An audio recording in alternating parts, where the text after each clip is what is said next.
ভাইদের লেখা গল্প জাদুকর। আজ হাফ ইয়ারলি পরীক্ষার অঙ্ক খাতা দিয়েছে। বাবলু পেয়েছে 8.5। শুধু তাই নয়, খাতার উপর লাল পেন্সিল দিয়ে ধীরেন স্যার বড় বড় করে লিখে দিয়েছেন গরু। কি সর্বনাশ! বাবলু খাতা উল্টে রাখলো, যাতে গরু লেখাটা কারো চোখে না পড়ে। কিন্তু ধীরেন স্যার মেঘ স্বরে বললেন, এই, বেঞ্চের ওপর উঠে দাঁড়া। বাবলু বেঞ্চের ওপর উঠে দাঁড়ালো। তোর অঙ্ক খাতায় কি লিখে দিয়েছি সবাইকে দেখা। সে মুখ কালো করে সবাইকে দেখালো খাতাটা। ফার্স্ট বেঞ্চে বসা কয়েকজন ভ্যাক ভ্যাক করে হেসে ফেলল। ধীরেন স্যার গর্জন করে উঠলেন, এই, কে হাসে? মুখ সেলাই করে দেব। হাসি বন্ধ হয়ে গেল সঙ্গে সঙ্গে। ধীরেন স্যারকে সবাই জমের মতো ভয় করে, আড়ালে ডাকে জম স্যার। ফার্স্ট বেঞ্চে আবার একটু খিক খিক শব্দ হলো। ধীরেন স্যার হুঙ্কার দিয়ে উঠলেন, আরেকবার হাসির শব্দ শুনলে চট দিয়ে দাঁত খুলে ফেলবো। নাট্যশালা নাকি, হ্যাঁ? ক্লাস পুরোপুরি নিঃশব্দ হয়ে গেল।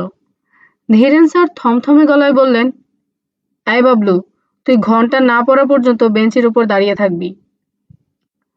বাবলু উদাস চোখে জানালা দিয়ে বাইরে তাকিয়ে রইল। বেঞ্চের উপর 1 ঘন্টা দাঁড়িয়ে থাকা তেমন কিছু না, কিন্তু বাসায় ফিরে বাবাকে কি বলবে এই ভেবেই বাবলুর গায়ে ক্ষণে ক্ষণে কাঁটা দিয়ে উঠতে লাগলো। বাবা মোটেই সহজ পাত্র নন। ধীরেন স্যারের মতো মাস্টারও তার কাছে দুগ্ধপোষ্য শিশু। বাড়িতে আজ ভূমিকম্প হয়ে যাবে বলাই বাহুল্য। বাবলু এই ঠান্ডা আবহাওয়াতেও কুলকুল করে ঘামতে লাগলো। বাবলু ভেবে পেল না অঙ্কের মতো একটা ভয়াবহ জিনিস কি করে পড়াশোনার মধ্যে ঢুকে গেল। কি হয় অঙ্ক শিখে? তৈলাক্ত বাঁশ বেয়ে বাদরে উঠবার দরকারটাই বা কি?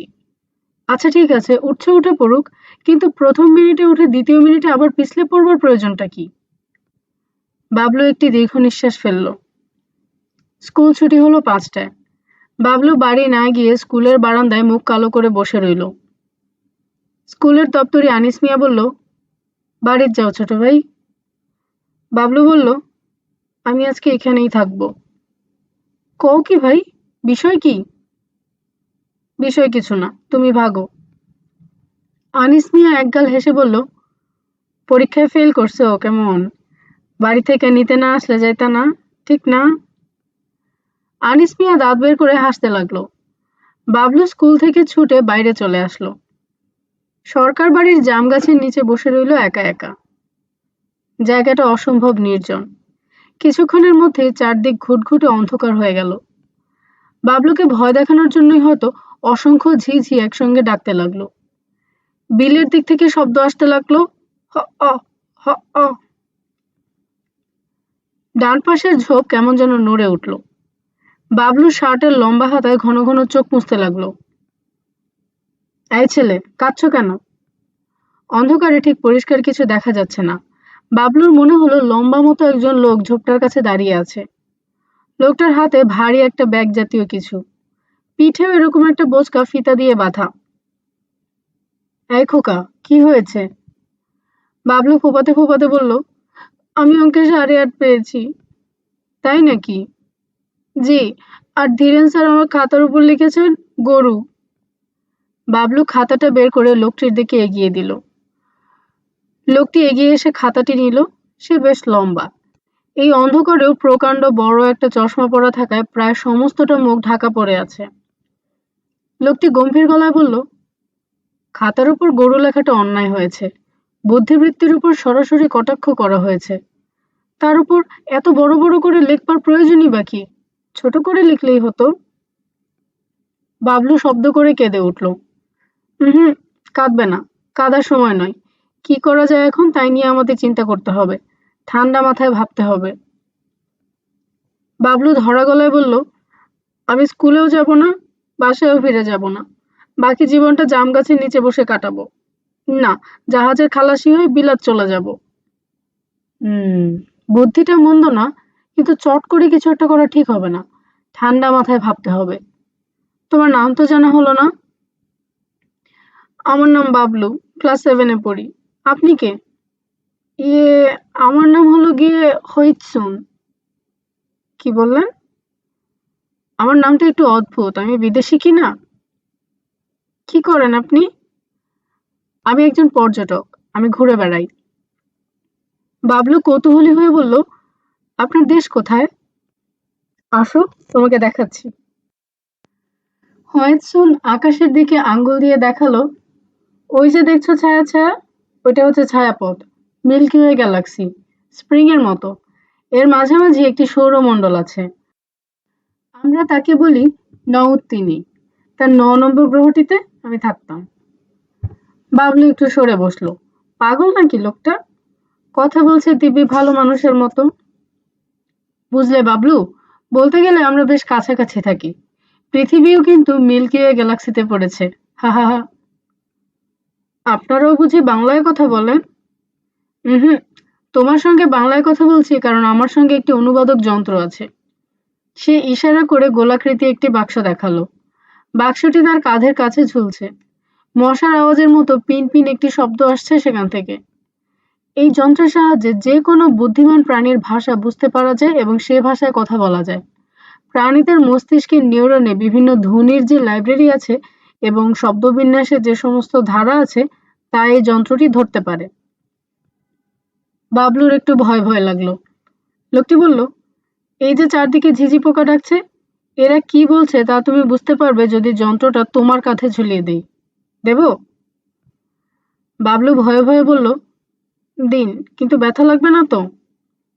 হুম, মাথা খানিকটা ভৌ ভৌ করবে হয়তো। দিয়েই দেখো। হইয়েছুন যন্ত্রটা বাবলুর কাঁধে বসিয়ে দিতে বাবলু শুনল ঝিঝি পোকাগুলো কথা বলছে। পোকা চাই, খাবারের জন্য পোকা চাই। এ লোক দুটি যাচ্ছে না কেন? কি করছে? কি করছে? এরা দুজন কি করছে? পোকা চাই, পোকা চাই, পোকা চাই। বাবলু স্তম্ভিত হয়ে গেল। লোকটি বলল, মানুষ যেভাবে কথা বলে এরা কিন্তু সেভাবে কথা বলে না। ডানার সঙ্গে ডানা ঘষে শব্দ করে। ভাবের আদান প্রদানের কত অদ্ভুত ব্যবস্থাই না প্রাণী জগতে আছে। পাবলু তার কথায় কান দিচ্ছিল না, কারণ সে পরিষ্কার শুনতে পেল জাম গাছের একটি পাখির বাসা থেকে ফিসফিস করে কথাবার্তা হচ্ছে। আহা, এই লোক দুটি কি বকবক শুরু করেছে, ঘুমোতে দেবে না নাকি? ঠিক বলেছ, মানুষদের মধ্যে কাণ্ডজ্ঞান বলে কিছুই নেই, এগুলো মহা বোকা। বলতে বলতে পাখিগুলো খিকখিক করে হাসতে লাগলো।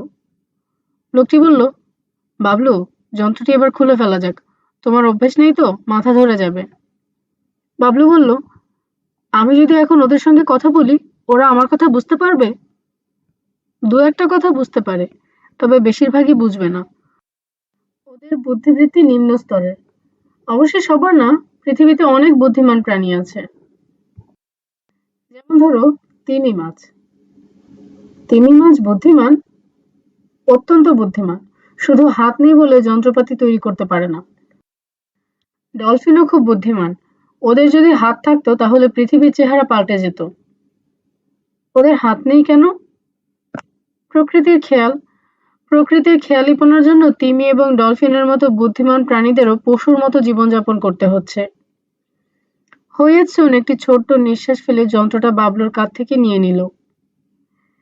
এবার তোমার ব্যাপারটা চিন্তা করা যাক। কি ঠিক করলে? জাহাজের খালাসি হবে? না। তবে কি অন্ধকারে জাম গাছের নিচে বসে থাকবে? হুম, আমি আপনার সঙ্গে যাব। তাই বুঝি? জি। কিন্তু তা সম্ভব নয়। আমাদের চলাফেরার জন্য রকেট বা স্পেসশিপ নেই। আমরা এক জায়গা থেকে অন্য জায়গাতে যাই সরাসরি বস্তু স্থানান্তর প্রক্রিয়ায়। তোমাকে দিয়ে তা হবে না। তাছাড়া আমি এখন যাব তোমাদের বৃহস্পতি গ্রহের একটি চাঁদে। তার নাম হচ্ছে টিটান। সেখানে অত্যন্ত বুদ্ধিমান প্রাণী আছে। আমিও আপনার সঙ্গে টিটানে যাব। একেবারেই অসম্ভব। সে জায়গাটা বিষাক্ত ক্লোরিন গ্যাসে ভরপুর। তার উপর আছে সালফার ডাই অক্সাইড। আমার তাতে কিছু হবে না, কিন্তু তুমি মারা যাবে সঙ্গে সঙ্গে। বাবলু মুখ কালো করে চুপ করে রইল। লোকটি শান্ত স্বরে বলল, তুমি বরং ভালো মতো পড়াশোনা শুরু করো, কারণ তোমাদের এখানে অনেক কিছুই শেখার আছে। অঙ্কে ৮.৫ পেলে হবে না। বাবলু কোনো উত্তর দিল না। লোকটি বলল, মানুষের মস্তিষ্ক হচ্ছে প্রথম শ্রেণীর। ইচ্ছে করলে এরা জ্ঞানে বিজ্ঞানে আমাদের ছাড়িয়ে যাবে। বাবলু মুখ কালো করে বলল, আমি অঙ্ক টঙ্ক কিছু শিখতে চাই না। হইয়েছন হেসে ফেলল। হাসতে হাসতেই বলল, মানুষেরা প্রাণী হিসেবে কিন্তু খুব অদ্ভুত। এরা প্রায় সময় যা ভাবে তা বলে না। মুখে এক কথা বলে কিন্তু মনের কথা ভিন্ন। তুমি মনে মনে ভাবছো এখন থেকে খুব মন দিয়ে অঙ্ক শিখবে, যাতে ও ধরনের যন্ত্র বানাতে পারো, কিন্তু মুখে বলছো অন্য কথা, ঠিক না? বাবলু থেমে বলল, আপনি কি করে বুঝলেন?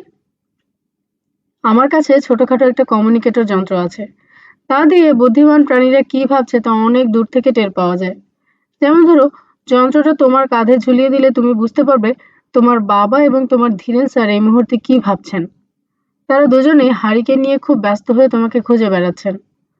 তোমাদের স্কুলের দপ্তরি আনিস মিয়া বাসায় গিয়ে খবর দেওয়ার পর থেকেই তোমার বাবা খুব অস্থির হয়ে পড়েছেন। তোমার বাবার মনের অবস্থাটা বুঝতে চাও?